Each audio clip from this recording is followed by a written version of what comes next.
Hi, ladies. I wanted to talk to you about detached dating.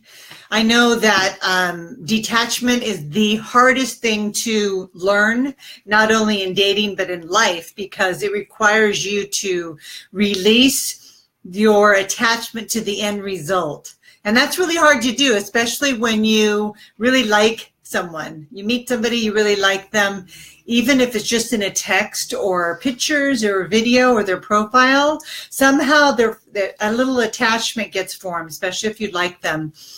And your mind starts to go into planning what it thinks that it should look like, how it should unfold. So you start to get into the shoulds and into thinking.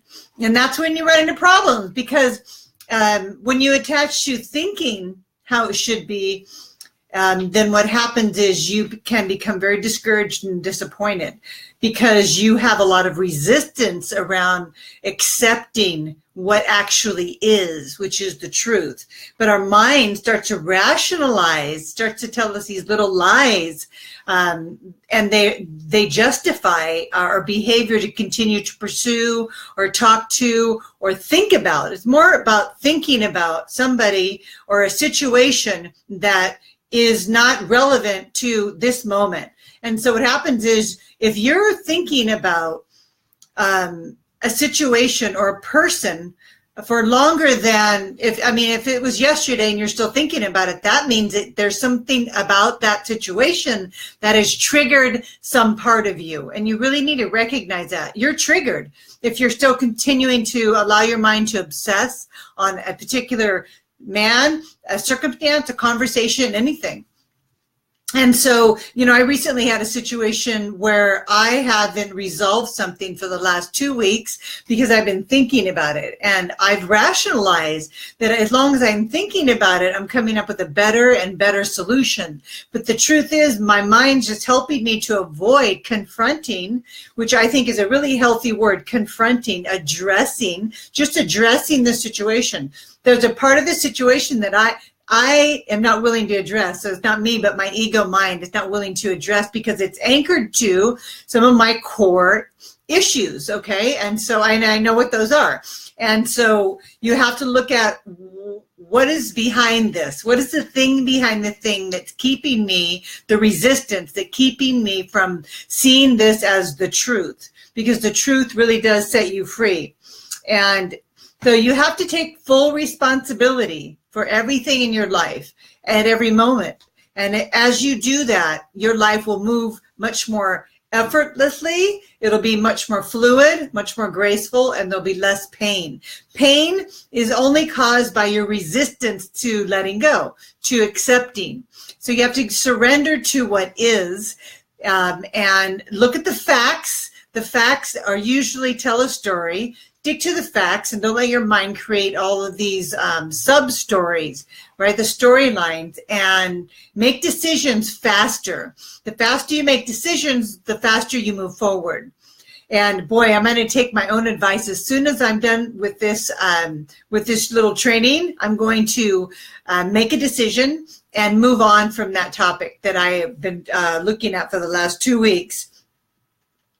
And so I just really recommend that you really check in with the detachment, the law of detachment, learning to go with the flow, accepting what is, as it comes in, so that you can keep this channel right here open. Something comes in, you process it, especially when it comes to texting and dating. So something comes in, you meet a man, you're texting, you move to get it on the phone. If he doesn't move to set up an appointment and get on the phone after a reasonable amount of texting, then you move on to the next one. Don't justify or rationalize. Don't let your mind justify or rationalize why you should continue to hold on. If he's really interested in you, he'll circle back. There's another thing that you can do, is put the date that you spoke to him, where you thought that he had potential, on a calendar. So just write his name on the calendar and where you met him. And then I want you to just let it go. But you can check back in with that date. And after 2 weeks, give yourself 2 weeks. If you haven't heard from him, you can just cross his name off. He's not going to circle back for you. But sometimes that's okay to do. Put his name on a list, on a date, on a calendar, and that way you can release it, let it go, and then maybe circle back, because sometimes men say, I've met somebody, can I contact you later? Which I think is fine. You're like, sure, if it doesn't work out. And I think that's perfectly fine, but just don't cling to them while they're exploring something with someone else, because a lot of times things don't work out, and then they might contact you again, and you'll remember them because you'll have your name on their calendar from when the last time they said, last time you spoke with them. And so I can't think of anything else to cover, but I hope this helps you. Hi, Wendy. Hi. I hope this helps you, because I see a lot of you getting stuck in the dating rut. And this is all because you're not detaching from outcomes. You're just clinging to these experiences, these little sound bites that are happening in your life, and they're taking you out. You've got to really master the law of detachment. Once you do that, life is so much easier. It really is, because you're not attached to anything. You're just in the moment. You're in the flow. You're in the flow of life. And if you are finding yourself attached to something, look at the trigger. Look what it is behind that, the thing behind the thing. If you're still attached to something, that means you're triggered. And that's great news, right? Because you can ask yourself, what is my emotional trigger trying to tell me about me? What is this emotional trigger trying to tell me about me? That's the question you ask yourself. Ask a question. Take responsibility. Respond with ability to yourself to get underneath the resistance, and then you can remove it. You can release it in that moment and get back into your joy and your peace and your serenity. That's where you want to stay, because that's where everything you want in life is. Because remember, we are love. You are love. And when you're not resonating love and you're resonating all this resistance, you're blocking all of your intuitive powers. You're blocking your ability to connect with your wisdom, and you're out of balance. So get back into balance today, detach from all outcomes, and just open your hands and say, I receive, I receive, I receive. Yeah, thank you. Thanks to you for watching. Love you all. Bye.